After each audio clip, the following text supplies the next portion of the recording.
Hey guys, it's Rachel from The Little Ring Lamb. Today I'm doing the Summer Reader book tag. Though I've been going for a reading slump, I still consider myself a summer reader because, I'm getting back into the swing of things. But basically, this tag was created by Island of Books. I watched her video and it was really good, so I'll put the link in the down bar. And also, we're just going to get started with the questions, starting with question 1. Lemonade. Pick a book that started off bitter but got better.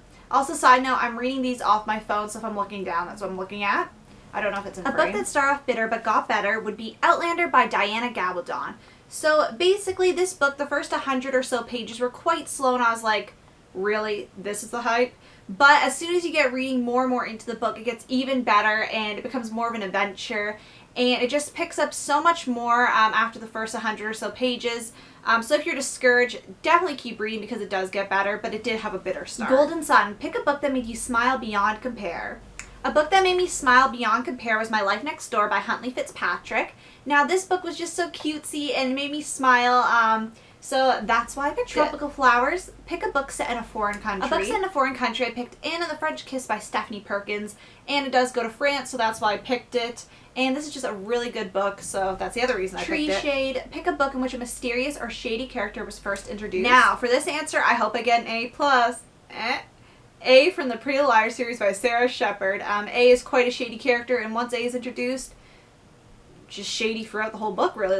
Or series, let's be honest. Beach Sand. Pick a book that was grainy and the plot barely developed. Before I Go to Sleep by S.J. Watson. Even though I love this book, and if you see my review, you know I really liked this book. Like, it wasn't my favorite, but it did really pick up. But I'm going to say the plot really, obviously it's going to be a little bit grainy. Not penalizing it for that. I'm actually thinking that's a good thing because this girl actually is suffering from memory loss. So that's a good thing. But the plot I didn't find very much developed until the last quarter-ish half of the book was when the plot really picked up. So that's why I'm giving it to it. I love the grainy, but the plot could have been a little bit faster or a little bit... There's a lot of slow parts at the beginning.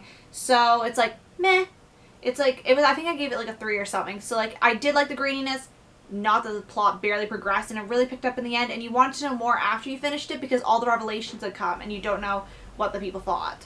Green Grass. Pick a character or characters that were full of life and making you smile. Characters that were full of life and made me smile. I picked the main 2 characters from The Spectacular Now by Tim Tharp. Sutter Keeley. I always call him Sutter Keeley.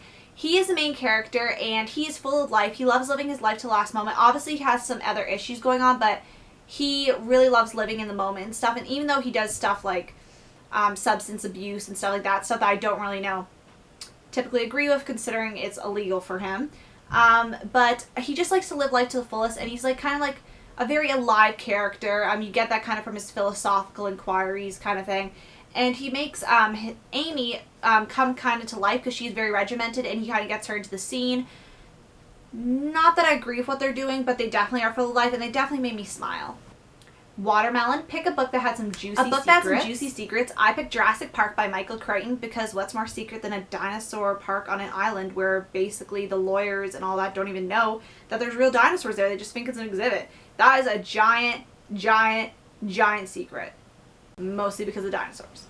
Sun Hat. Pick a book that had a vast, big universe / setting. I picked the Ruby Red trilogy by Kirsten Gier. I've not finished the 3rd book, which just always reminds me I need to finish the 3rd book.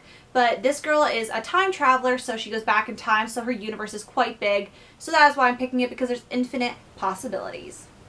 Barbecue. Pick a book in which a character is portrayed as a hunk. And finally, for this question, I picked, I think his name's Miles. Yes. Miles from Ugly Love by Colleen Hoover because that's how he's portrayed, and he's the first person that came to mind when this question came, so I was like, right, pick. Even though you can't see the characters, which those questions always confuse me, but it says described, and he is described as a hunk, so that's why I picked him. Summer Fun. Pass the tag on. I'm going to tag 4 people. First, Tiffany from About to Read, Steph from The Book Hopper, Jill from Slytherin Reader, and Jeremy from Jeremy's Epic Reads. And I want to thank you guys so much for watching, and I'll see you guys later. Bye!